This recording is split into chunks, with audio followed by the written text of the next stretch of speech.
Hey, what's up, guys? How you doing? It's me, Mr. 4K Upscaler. This is Blade Runner, the Final Cut HDR 4K Blu-ray version, or as if you guys like to call it, Ultimate High Definition disc. Considering that this movie is 35 years now, anniversary, I have to say that Warner Brothers did a fantastic job restoring this film into a upscale to 4K version, 2K intermediate to 4K with HDR. This is definitely the best version of a movie to view it. It's in 4K HDR. I mean, it also comes with a Dolby Atmos, so if you have a Dolby Atmos, you're truly going to appreciate Dolby Atmos surround sound as well. But this is great. This looks really good. And let me show you my calibrating settings that I use for Samsung KS-8000. The main reason I'm doing the Samsung KS-8000 is because Samsung KS-8000 has higher peak brightness nits, and those higher peak brightness nits definitely help this HDR, along with the quantum dot nanocells that are built into it for wide color gamut. So I'm going to go through some stills here just to kind of walk you through it, to point out certain things. Like even right here, you can see on his face, on the... Actually, let me turn my light off. I think it's better if I turn my light off. Let me turn my light off so you guys can see what I'm talking about. Like, for example, right here, on his face, right here in the middle, you can see the light shining through. That's due to a reflection of the outside world that's reflecting into his face. And that's just one example of HDR here that's truly represented into this movie. And even in this scene, you can see I made a couple of steps forward on the scene. Even here, you can see how the light changes, overshadowing from one side to the other. That's because the reflection of the light that's coming out from the outside world. And of course, the great example of that HDR truly shows up here on this squad car. This is the futuristic LAPD car right there. And I'm sure everybody knows that this is set in Los Angeles, futuristic Los Angeles, which quite honestly, it's not that far-fetched. All of this can be possible. Right now we have hovering by Lockheed Martin. We have these devices, we have robots, all of these things. We do have robots, as a matter of fact. If you look at the DARPA and what they're doing with Lockheed Martin and the Northrop Grumman, when you see what they're doing, they already have all this stuff. Honestly, it's like we're almost there. Honestly, this is not too far-fetched. It's not. It was far-fetched maybe back then, but right now, 35 years forward, it can be possible.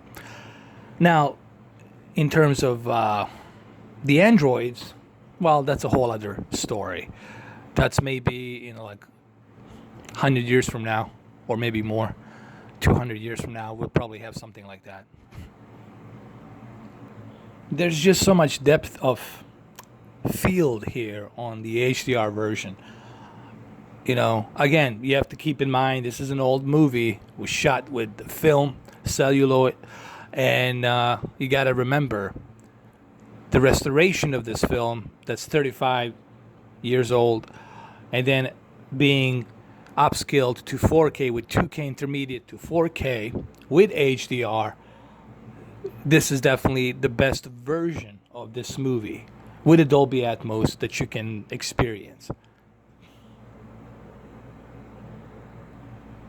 And even here in this scene, you can see the works of HDR, how concentrates the deep dark levels to be darker and contrast on the lit up areas to be brighter, and the color pops even more here. When you look at this person over here and you look at that smoke coming out of the sewage, all of these things take into a detail. And what HDR on this movie does, it truly represents the movie the vision the way Ridley Scott intended it to be. You get to see pretty much everything, every little tiny detail. When he was designing these sets, you get to see every little tiny detail.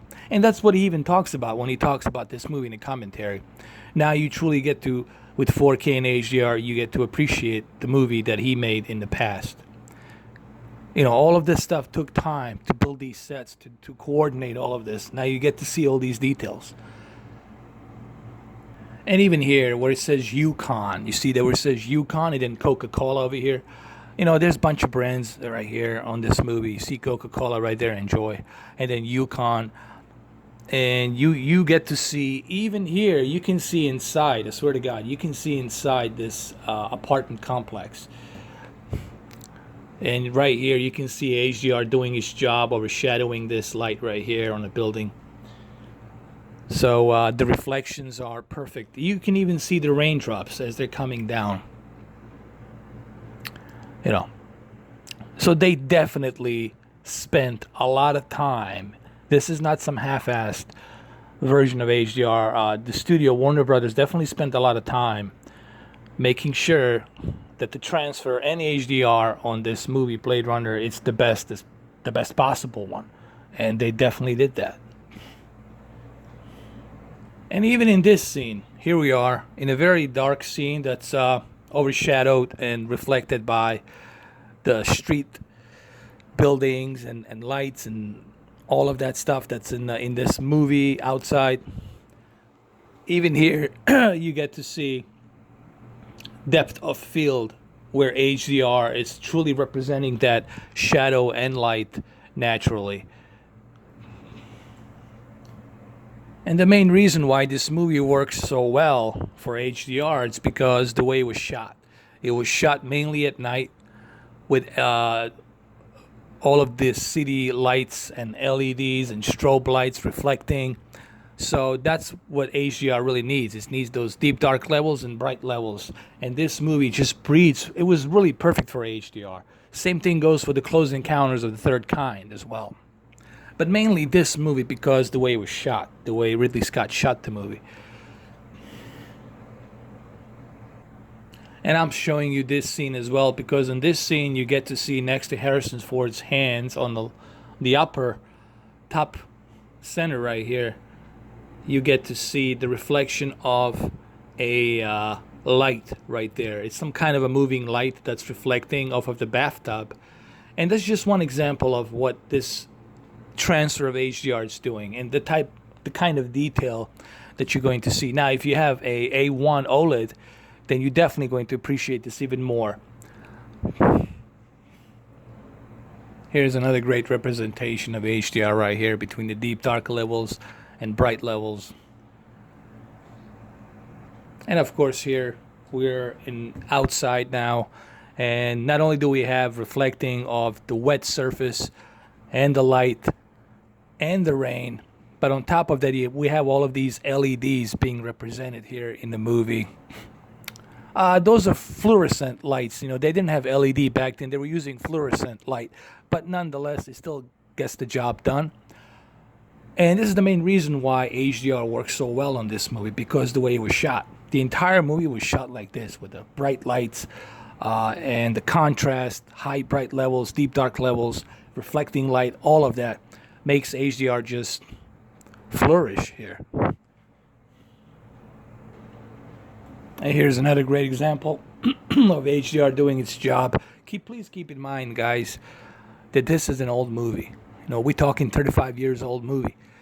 And for them to transfer it from that celluloid, from that film, into a 4K restoration with HDR, there you have it. And this is why this is the best version to watch on 4K HDR with Dolby Atmos, if you have Dolby Atmos, you know.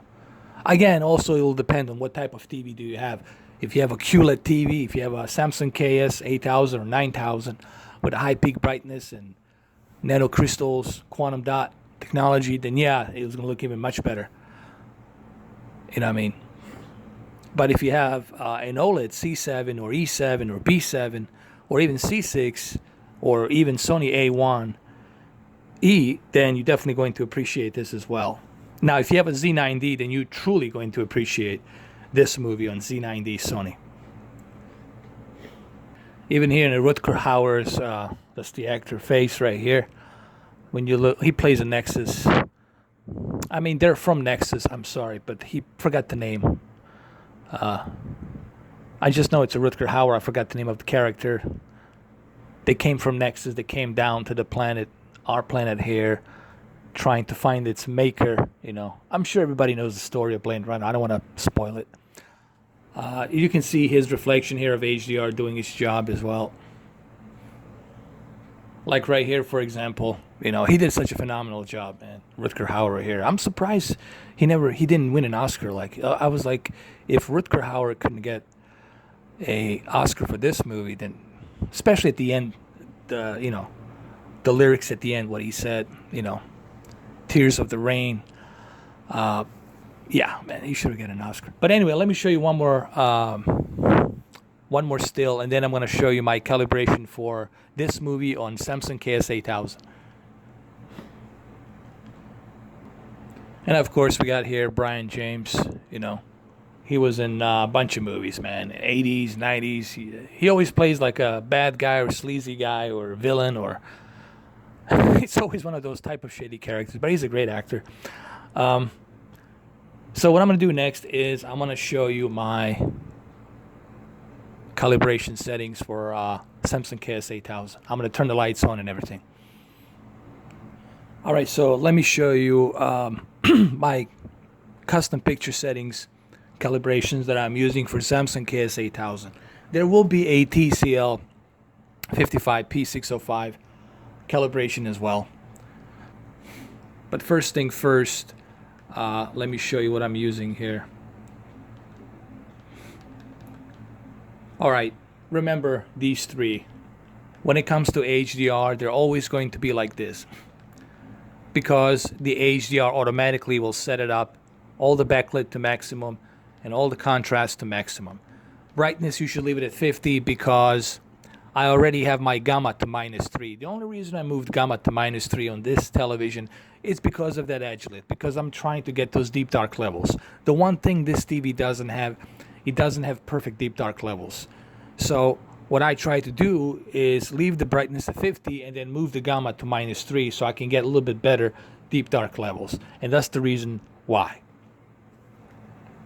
If this was a full array of local dimming, then this TV would be excellent.